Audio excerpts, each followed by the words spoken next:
Welcome back to War Thunder, welcome aboard the Centurion Mk, and welcome to a, well, let's say discussion about HESH. HESH is, well, a shell type that I wanted to make a video for quite a long time about. And it is the recent happenings, let's call it that way, when it comes to Gaijin's attempt to, let's say, rebalance HESH. And let's begin with the, well, story of the Centurion Mk.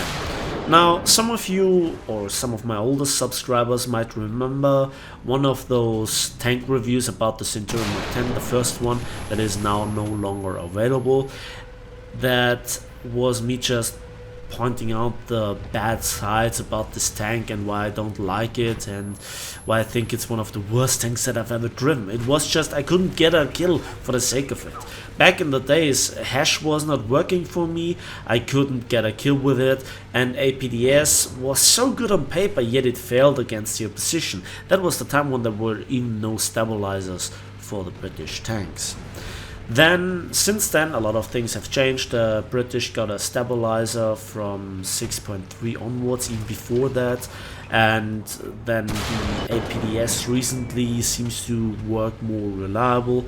Furthermore, HESH, well, like a year ago, saw some sort of buff, and it was just monstrous, especially against Soviet medium tanks and also heavy tanks. You just literally one-shot them left, right, and center. And it was clear to all of us that played the game throughout the nations and were quite experienced that this was a state of HESH that couldn't be acceptable for Soviet tankers, but also other nations. And HESH was actually then becoming a shell type, especially on the 105mm, that was shortening the painful stock round to the heat round for tanks that had the heat round available for the 105mm L7 gun and its variations. And so it's a very complex story what happened, and it's down to my experience to try to talk about this. I don't know what Gaijin's justification is to have done all the changes, but let me just talk you through it with another example from RRB. And this is where it gets into this interpretation modus. You could say, look, this has happened, these are the facts, and this is the only way that you could interpret them. Now, this is a cunning way of beginning a discussion, but it's not always true. Maybe you even think yourself that it's true, but it might not necessarily be that. And this is why I bring the example from RRB. And one of the big mistakes in RRB that Gaijin has ever done was to overcompensate, to over-nerf or over-buff certain things. And the very best example that I have is American bombers versus German fighters. In one patch, everything from the perspective of a German fighter pilot works well. He climbs, he does a boom and zoom attack on a bomber, he aims for the wings and hammers it with 20mm or 30mm or a combination of both mine shells, and the wing comes off. And the gunners didn't even have time to shoot at the incoming airplane. Then there are the pilots that are annoyed because of the repair cost, and they go on the forums and say German fighters are too strong, they get killed all the time. Gaijin sees also the statistics and thinks, well, we have to do something about it. And then they come up with this, nerfing and buffing stuff. And it comes down to not battle rating or repair cost adjustments, it's coming down to, well, game mechanics. So in one patch everything is working fine. In the other patch, the German fighter does the same story over again. He climbs to altitude, dies on the bomber, and suddenly his 20mm mine shells and 30mm mine shells do all the nice firework but don't deal any damage. And then he receives one 50 caliber round in his plane. It sets the engine on fire, which is immediately black. He loses fuel, and with the second shot his pilot is dead and he just falls out of the sky. The bomber goes on to bomb the bases and everybody is happy, right? Yeah, what happened is that Gaijin overcompensated. Gaijin overdid it. Gaijin just didn't, nerf maybe the 20mm or the 30mm, but instead of just, letting it end there, no, they went the full mile. They went the complete distance from one end of the spectrum to the other extreme. So they just nerfed the Germans with the plane survivability and the damage output of the guns, but furthermore they increased the, so to speak, health pool of the modules of the bomber, and also what the 50 caliber did in terms of damage, accuracy, and just reliability in taking out German fighters. And this cannot be denied, and we had the switch between the patches like over 10 times over. So this is a good example. What does this have to do with HESH? Well, when it comes down to the Centurion, as I just said, it also went through several changes, nerfs, buffs, and so forth, and it was at a certain point just too strong. In particular, it was just incredible how extremely strong the, 105mm HESH round was compared to the Soviet tanks. Just aiming at the front plate, shooting, penetrating, dealing the damage, and be done with it. You have one kill. Furthermore, you had the benefit, in the past half a year of having the stabilizer, the high rate of fire, and the incredible strong damage output of the shell. And we all knew that at some point this had to end. The complaint from the Russian community was too strong, in particular because, strangely enough, the German tanks were the ones that could resist that HESH, spam, so to speak. Jagdtiger, Tiger II, they just had to be dealt with a PDS. That forced ammunition switch.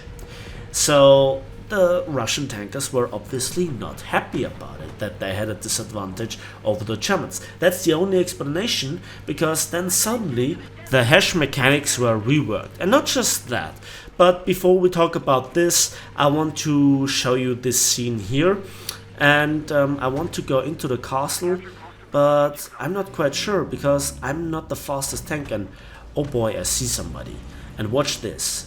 I shoot him, just track him because of the side skirts, and I thought this is the end, but in fact I reload so much faster that I kill him, and I was surprised that this shot actually penetrated the side of his turret, and I received a heat round to the side. So I actually thought this is another Object 906. Little did I know. And now I reloaded, I just have 2 crew members left, but I have to make sure that I point my gun at the entrance of the castle, because most of the time I get rushed down. But there is nobody, and my spider senses are again tingling. Where is he? And I prepare. And oh, look who's there. RE-251. He was trying to outthink me, but I knew that somebody that didn't rush me there tries to rush me there. So that's the scene, and I just wanted to show there just for the short thought process. Now finally, let's talk about the HESH readjustment, and let's talk about how HESH actually works. So HESH stands for High Explosive Squash Head. That means the shell hits the armor and it just, goes directly on the surface. It squashes down and it perfectly covers the armor with the high explosive mass. And then the fuse triggers and the high explosive goes off. And it doesn't penetrate the armor unless it's very thin, of course. And that means, because of that it's perfectly shaped to the shape of the armor, means that it actually sends a shockwave through the armor. And regardless how thick the the armor is, the shockwave will go through. And on the inside of the tank, the shockwave has nowhere to go. That means the material, in short, responds with spalling to the inside. So the impulse gets carried with certain small fragments or bigger fragments in the inside of the tank, killing the crew and also damaging a lot of modules. And well, in terms of game balancing, you have to give it limited amounts of penetration. This is how not just War Thunder interprets it, but also other titles that deal with HESH. And I'm okay with that. But when then you see certain changes, you're thinking to yourself, hold on a moment, why exactly that change? Now, then we saw numerous changes. First of all, we saw, in short, 3 changes. The range of those shrapnels were drastically reduced, and also it seems like the amount was a bit cut down. Then also how the spalling mechanic works. So now before the change, the shrapnel cone was actually following the line of traveling of the shell to the impact point, and from that it worked like a APHE shell with a really short fuse delay. But now it actually works more realistically, that the spalling effect goes 90 degrees away from the angling in the inside. That means, for example, if you hit a tank with sloped armor, you have to hit the upper part of it to do the maximum amount of damage. And so far, there is nothing wrong with it. But now it comes to the third rework, and that is to the 30 degrees of impact angle. And this is in particular painful when we talk about the 105mm HESH round in detail. So at 90 degrees of impact angle and 60 degrees of impact angle at any given range, we have 127mm of penetration. But at 30 degrees of angle, we have just 100mm. Now, from what I've heard, this is a single test round that was ever used where it happened to work like this, but all other HESH rounds don't work it, yet Gaijin reworked it in this way. I'm not really interested in the details, but the result is really interesting, because 100mm at 30 degrees of impact angle means that you have a roll with the dice. If, for instance, you would hit an imaginary tank that has a 100mm plate of rolled homogeneous armor with a sloping of 60 degrees. You know, such a tank doesn't exist in all of War Thunder. I mean, there is no such thing as a T-54, 49, 51, T-55, T-62, and, you know, something like an IT-1 or something that has this kind of front plate. Okay, jokes aside, this is very dubious, and furthermore, it gets really interesting if you think about it, that those tanks, to ensure a non-penetration, have to angle the tank against HESH. You know, wasn't HESH developed to counter angled armor? I'm not an expert on this, so tell me. And this is where, you know, the scandal comes in. And one of my most, well, upvoted comments ever, not mine of course, but from a subscriber, was on my IS-6 video. And there you can see the comment in the background. And the problem with this comment is the following. You see, if this is Russian bias or not, if it doesn't exist or not, doesn't matter. It looks like it. And you cannot deny that it really, really looks like it. The numbers are just perfect to allow the Russian tanks just so much more survivability. And again, it was an overcompensation for the British with the CAS nerf, with the HESH nerf. Yes, the APDS got a bit more reliable, but still, it's not good enough. So I have no words for this. And I think whatever you might think about Soviet bias or not, or Russian bias or not, Gaijin makes it really, really easy with decisions like this. for, you know, people to just point the finger at Gaijin and say, look, this is how to Russian bias. It's just too easy to criticize it. And one point is, they didn't even try to hide it. Well, I have no idea if they tried to hide it or not, or if they want to make it obvious or not, or if the source is reliable. But it damn right out looks like it, doesn't it? So I think the HESH nerf really punishes, well, especially the tanks that want to have another shell type that's working other than the APDS, which, you know, if you look at the penetration values at angled armor, I think the 20 pounder feels more reliable and deals more damage than the L7 APDS, which in damage output is just annoyingly bad and unreliable. So the HESH was extremely strong.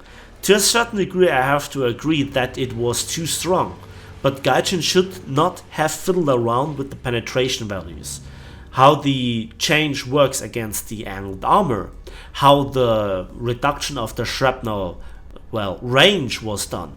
That is, in my opinion, done to implement both more realism, but also to ensure a bit more balance. And I would have agreed to that. But to fiddle around with the penetration values against angled armor, that is, in my opinion, just simply too much. At least that's my opinion, gameplay wise and balance wise, and also from a historical point of view, that is not correct. As far as I can tell, as far as I was told by people that have really digged into books and that I trust on their opinion. And yeah, I've seen the video from the Mighty Jingles as well. That is, you know, described here in the comment. And so there is nothing more to add. When you want there to see Russian bias in the game, Gaijin makes it easy for you, don't they? But there is so much more about the game that we could enjoy. But from time to time, it's really, really hard to see the enjoyment when you constantly have to face the issues that we have in the game. The game could just do so much more. The game could be so much more enjoyable for everybody.